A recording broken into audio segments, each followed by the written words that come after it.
Hello friends, good morning, welcome to my channel. आज का हम लोग का विषय है वैदिक सभ्यता।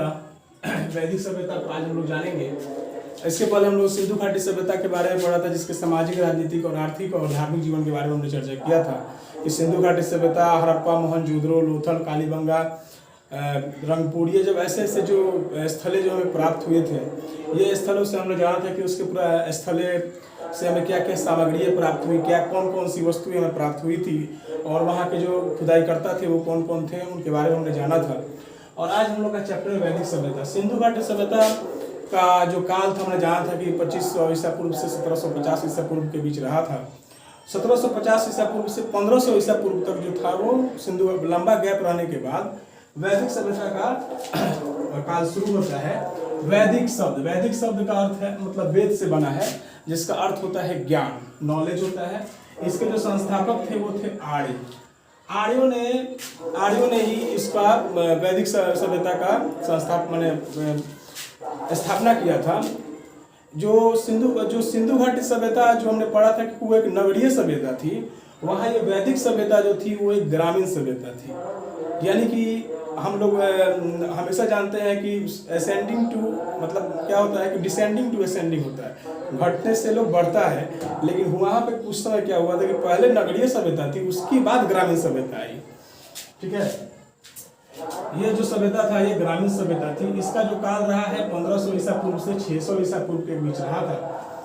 इसमें हम लोग देखेंगे कि वैदिक काल के यहाँ पर नजर डालते हैं प्रकार में। यहाँ पर पहला था पूर्व वैदिक काल, जो 1500 से 1000 ईसा पूर्व के बीच था, और दूसरा था उत्तर वैदिक काल, जो 1000 से 6000 ईसा पूर्व के बीच रहा। सबसे प्राचीन वेद ऋग्वेद को माना गया है। यानी वैदिक सभ्यता को हम ऋग वैदिक सभ्यता काल भी हम लोग कहते हैं, क्योंकि इसी में शुरुआत में ही पूर्व वैदिक काल में ही ऋग्वेद का स्थापना हुआ था। इसके बाद जो समाज जो थे, ये खाना बदोश थे, जन थे, कुल थे, यानी इनके जो ग्रुप थे, जो समूह था इन लोगों का, इसको जन और कुल और खाना बदोश के नाम से जाना जाता था उस समय। ठीक है, इनका जो मुख्य व्यवसाय था, मुख्य पशुचारण, यानी पशुओं को चराना। ठीक है, और सभ्यता जो थी वो ग्रामीण थी। हमने पहले चर्चा किया कि सिंधु घाटी सभ्यता नगरीय सभ्यता जहाँ थी, वहाँ वैदिक सभ्यता जो थी वो ग्रामीण सभ्यता थी। और इनका मुख्य व्यवसाय जो था वो पशुचारण करना, पशुओं को चराना, और उससे जो मतलब व्यवसाय जो होता था वही इनका था। इनका जो मूल निवास मध्य एशिया, आर्कटिक और तिब्बत माना गया है। मैक्स मूलर मानते हैं कि इनका जो जगह था वो मध्य एशिया था। बाल गंगाधर तिलक का मानना है कि इनका जगह जो निवास था वो आर्कटिक था, और लाला लाजपत राय का मानना है कि इनका जो जगह था वो तिब्बत। यहाँ से हमने पढ़ा था, इस पॉइंट पर हम लोग देखेंगे, हमने पढ़ा था प्री हिस्ट्री, यानी आदि ऐतिहासिक काल। हमने आदि ऐतिहासिक काल में पढ़ा था कि हमें सिर्फ पुरातात्विक स्रोत ही मौजूद हैं, मिले हैं। उसके बाद हमने पढ़ा प्रोटो हिस्टोरिकल पीरियड, यानी प्राग ऐतिहासिक काल। उसमें हमने देखा कि जो हमारा काल था उसमें लिखित साक्ष्य और पुरातात्विक स्रोत दोनों मिले हैं, लेकिन लिखित साक्ष्यों को पढ़ा नहीं गया है। उसके बाद जो सिंधु घाटी सभ्यता या हड़प्पा सभ्यता, जो इसके बारे में हमने चर्चा किया था। इसके बाद आता है ऐतिहासिक काल, जहाँ पुरातात्विक स्रोत और लिखित साक्ष्य दोनों मिले हैं और लिखित साक्ष्य को पढ़ा भी गया है। तो यहाँ पे साहित्यिक एवं पुरातात्विक दोनों साक्ष्य मौजूद हैं।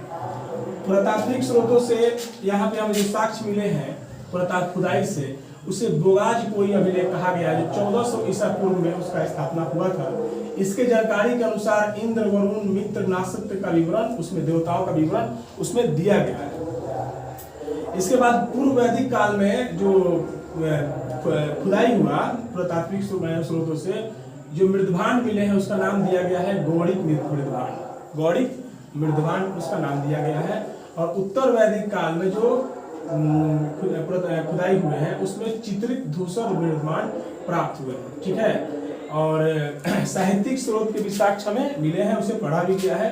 तो वो साहित्यिक स्रोतों में हमें वेद मिले हैं।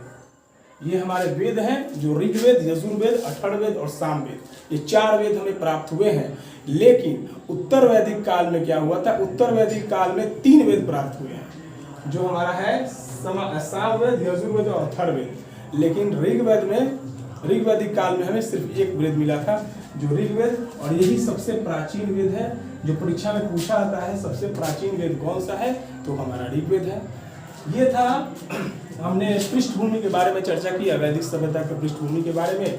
अगले बार फिर मैं वीडियो बनाकर लाऊंगा जिसमें मैं बताऊंगा कि मतलब जो ऋग्वेद, सामवेद और यजुर्वेद और अथर्ववेद, ये 4 जो वेद हैं, इस वेदों में किस किस कौन कौन सी बातें और कौन कौन सी विद्याएं दी गई है, इसका वीडियो हम अगले बार बना कर लाऊंगा। अगर वीडियो अच्छा लगे तो लाइक और सब्सक्राइब कीजिए और दोस्तों तक शेयर कीजिए और कमेंट कीजिए।